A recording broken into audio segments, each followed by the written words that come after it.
چې کیس خو تاسو ټریس کړی ملزمان هم په دې کې ګرفتار وو، بیا د دې زلمي دا چې کومه ناوې ده دا هم ګرفتاره شوې وه، هغې ته بیا عدالت سزا ورکړه. دا کیس 2 کاله چلېدو، نو دا کیس تفتیش ناقص یا دومره مضبوط چې دې ته دومره په کلونو باندې سزا میلو شوه؟ د ښه انویسټیګیشن په وجه باندې 32 سال سزا میلو شوې، یعنې کې ماین رول دا و چې هغې صرف په واتس اپ باندې یا په اس ام اس باندې رابطې وي، 32 سال سزا شو. او زما په خیال چې دا په پوره پاکستان کې دا نه هونې کې برابر داسې وي. تاسو ډېر ښکلی کوېسچن وکړو، یو عجیبه کوېسچن مو وکړو، زه تاسو هم د دې جواب تفصیلا در کوم. لکه د فلمي ډرامو جوړولو یا فلمونو جوړولو والا نه یم که نه. پولیس یو غلطي وکړي نو ټول پولیس پې بدنام شي، و چېرې دا ټول پولیس والا داسې دي؟ زما ضمیر مطمئن دی. بسم الله الرحمن الرحیم. السلام علیکم، زه یم عنایت الرحمن او تاسو ګورئ اپنا ډیجیټل. ګرانو کتونکو، د نن نه 2 کاله وړاندې د تانه فقیر آباد په حدودو کې د یو زلمي واده و. په هغه جنج کې نامعلومو کسانو په ګاډي باندې ډزې وکړې، په هغې کې چې کم زلمی و هغه مړ شو. بیا په هغې کې ملزمان ګرفتار شو، د هغه ناوې هم پکې ګرفتاره شوه. څه قصور د هغه ناوې؟ بیا علي اکبر خان سره تفتیش و. دې وخت موږ انویسټیګیشن افیسر علي اکبر خان سره موجود یو. ملزمانو ته څومره سزا میلو شوه؟ دا کیس دومره مضبوط و چې هغوی ته په کلونو سزاګانې میلو شوې. السلام علیکم جی.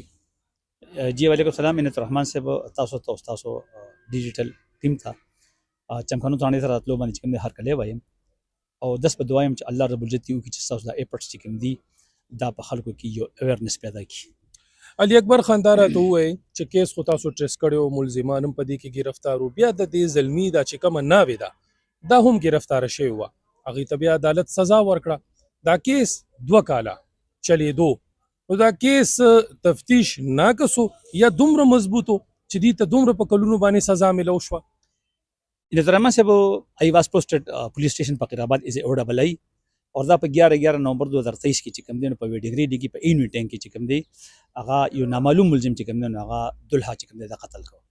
هغه کیس کوم دی پر فردر انویسټیګیشن ماته حواله شو، موږ په کې چې الحمدلله ټیک ټاک انویسټیګیشن پکې وکړو، اور 2 سال کې چې کوم دی موږ دا کیس چې کوم دی دا پټرل دی کو چلولو. او اوس ریسنټلی په 10/12 باندې په 10/1/2024 کې کوم دی هغه کیس الحمدلله سزا شو، او ملزم چې کوم دی هغه د ښه انویسټیګیشن په وجه باندې 32 سال سزا میلو شوې، یعنې 32 ایئر او 10 سال دغه چې کوم 10 لک روپۍ هغه جرمانه شو. دې کې چې کومه دا ناوې وه دې ته څومره سزا میلو شوې ده؟ عنایت الرحمن صاحب، دا ضروري نه چې ټول ملزمان ته سزا میلو شي. د هر سړي د هر ملزم چې کوم دی په کیس کې خپل سپیسیفیک رول وي. موږ هغې چې کوم دی سپیسیفیک رول ورکړو، یو خو هغه دا چې انډر ایج وه، او بله دا چې هغه د هغې خلاف چې کوم دی 302 نه وه، د هغې خلاف موږ 120 بي لګولې وه، او د 120 بي کې چې کوم دی هغه انډر ایج هم وه، او د هغې پکې ماین رول دا و چې هغې صرف په واتس اپ باندې یا په اس ام اس باندې رابطې وي، او دومره صرف ویلو چې را جنج در ووتو بس ته تیار اوسه، بس همدا خبره وه. د دې وجې نه کوم دی هغه ای کورټ هغې ته بل ورکړه. دې سره چې کم ملګری و هلک و چا چې فایرنګ کړی و هغه ته څومره سزا میلو شو؟ هغه چې کوم دی 32 ایئرز 32 سال هغه چې کوم دی سزا شو، مجموعي طور په دې ټول سیکشنو کې اور 10 لک روپۍ جرمانه شو. دا کیس خو تاسو تقریبا 2 کاله تاسو عدالت ته تللی راغلی یې، همدغه شان تفتیش هم تاسو کړی دی. په دې ټول کیس کې مجموعه تاسو څه وکتل؟ عنایت الرحمن صاحب، دې کیس کې موږ ډېر څه وکتل او ډېر ښه تجربه هم پکې وشوله، خو الحمدلله دا کیس الله رب العزت چې کوم دی ډېر په عجیبه طریقې سره چې کوم دی تیار کړی دی، او ډېر الله رب العزت دې کې زموږ مدد کړی دی، او مطلب چې کې کنفیشن هم شوی دی، په دې کې چې کوم دی نو د ملزمانو کنفیشن سټیټمنټ هم ریکارډ شوی دی، دې کې ویپن اپینس هم پکې ریکور دی، او دې کې چې کوم دی د ټول اهم خبره دا وه چې کوم کمپلینټ د خپل رور د قتل د نامعلوم ملزم دعویداری کړی، هغه په دې کې دا خبره په دغه کې منشن کړې وه په ایف آئی آر کې چې میں اس کی عام انسان میں پر شناخت کر سکتا ہوں. نو هغه چې کوم دی د مجسټریټ څخه په روبرو چې کوم دی هغه په جیل کې د هغې ایډنټیفیکیشن پریډ وشو، او دغه خبرې مخې ته راللې. بله دا خبره وه چې دې کې ماته ډېر څه ځکه مخې ته راللو، او ډېر څه ماته زده کړل چې تاسو دا اوبه منئ ما سره چې په دې کیس کې په 3 ورځو کې زما شهادت چې کوم دی ریکارډ شوی دی. موږ به سهار 9 بجې به تلو، ټایم به یو بل سره برابرولو، ما ډیفنس وکیل پروسیکیوشن کونسل پی پی صاحب او کمپیوټر اپریټر د عدالت موږ به 9 بجې ټیک ټاک عدالت ته تللو او بیا به تقریبا 3 بجې یا 3 بجې موږ د عدالت نه راوتلو. نو ما پکې ډېر څه زده کړل، خو 3 ورځې کې چې کوم دی زما شهادت ریکارډ شو چې الحمدلله د پېښور پولیس یو ریکارډ دی. تاسو خو سي منلی شوي افسران هم تاسو مني او ډیر خلک په کمنټس کې مونږ ته ډیر زیات وایي چې علي اکبر خان چې کم دی انویسټیګیشن کې ډیر قابل افیسر دی. دغه د عوامو د متاثر خلکو وینا لګه مضبوطه یغې ته تاسو علمي وسره روابط تاسو دی کیس کې تاسو ټایم واغستو تقریبا 2 کاله کیس خو تاسو چې کوم ملزمانو هغه خو سزا شول دا غي نه پس تاسو نور کیسونه هم ټریس کړی دي. نور کیسونه هم داسې شته چې د سره میچینګ کوي چې لکه ټایم وخت په لګیدلی ملزمان پکې سزا شوی. ان درما صاحب زه یو بندنه چیز ما اور دا تاسو حسن زن دی یا د عوامو یا د ملګرو یا زموږ د پولیس افسرانو یا حسن زن دی چې هغه دومره ما باندې ټرست کوي. نو الحمدلله بس دغه نتیجې او دغه راځي چې لکه انټرست کیس چې کوم دی دا 32 سال سزا شو او زما په خیال چې دا په پوره پاکستان کې دا نه هونی کې برابر داسي وي. دا 99.99% کیسونه چې کوم دی داسي بری کیږي یو کیس چې کوم دی نو الحمدلله په یو فیصد کې چې کوم دی دا زما د قسم کې شامل دي چې دا انون کیسو دا بلایند مرډر کیسو او دا بلایند مرډر کې چې کوم دی سزا شو. نو درما صاحب د دین علاوه الحمدلله زما ډیر کیسونه داسي دي چې هغه 52 سال 50 سال 80 سال 25 سال 10 लाख रुपए जुर्माना 25 साल 14 साल 10 साल 7 साल دا چې کوم دی الحمدلله دا سزا شوي دي او ملزمان چې کوم دی هغه کې فرګردات رسیدلي دي. البته مدعیانو ته چې کوم دی په ځړه باندې موږ یو پټه لګولې ده. اکثر لا خلک تپوس کوي چې تفتیشي افسر کمزور دي دي کې خلکو ته ضمانت ملوشي ملزمانو ته یا غي ته ډیر ریلیف ملوشي. نو دا ناقص تفتیش وجه ده یا د مدعی په دې کې دلچسپي نه اخلي. ان ترما صاحب تاسو ډېر ښکلی کوېسچن وکړو یو عجیبه کوېسچن مو وکړو. زه تاسو هم د دې جواب تفصیلا در کوم. زما امید دی چې خلک به په زما په دې دغه چې کوم دی جواب باندې په دې عمل وکړي. نو ترما صاحب داسې نه ده چې نه هر کیس به دا به سزا کېږي. په دې کې د ټولو نه میجر رول چې کوم دی دا د مدعي مقدمه دی چې مدعي مقدمه په دې کې اکثر خلک غلطه دعویداري کوي. سنگل ډیسیز دی سنگل فایر دی نو پکار دا دی چې کم دغه چې کم دی دا موقع ته راغلی دی نو پکار چې دغه خلاف دعویداري وشي. هغه یو کس په ابتاباد کې بل مانسره کې بل ثوابي کې یو په سوات تسهیل او تفریح لپاره تللی وي دی وي مثلا د کې پاسپورت باندې موجود نو دا په خپل غلطه دعویداري کوي. کله د ثوابي ډیسټریکټ ته کې ټیک ټاک دعویداري کوي یو کس ډي سي دی په یو کس دعویداري کوي. ها نور ته د فایر رول نور کې بل رول دی ورکی چې هغه ته ویلي هغه راوست هغه په موټرسایکل راوست بیا به موږ خپل سپیس به رول ورکو. نو څه کسان به کم سزا کیږي د کې چې کم پرایم یوز کیږي هغه پرایم یوز ته چې کوم ټیک ټاک سزا ملایويږي. نو د دې وجنه دا خبره به زبان عام ده چې را دا ناقص تفتیش په وجه باندې ناقص تفتیش خو نه کیږي تفتیش خو ټیک ټاک تفتیش کیږي. ها بعضی کیسونه پور تفتیش وشي خو هغه د مدعي د وجنه نو کوم ملزم یو ملزم د کم چې اصل ملزمي دغه خلاف ټیک ټاک دعویداري وشي نو زما په خیال چې د مونږ ترمنځ چې عوامو ترمنځ چې کوم دا خبره شروع ده نو ان شاء الله دا خبره ډیره په اسانۍ سره حل کیږي او ناقص تفتیش ما په خیال چې دا نه کیږي بیا.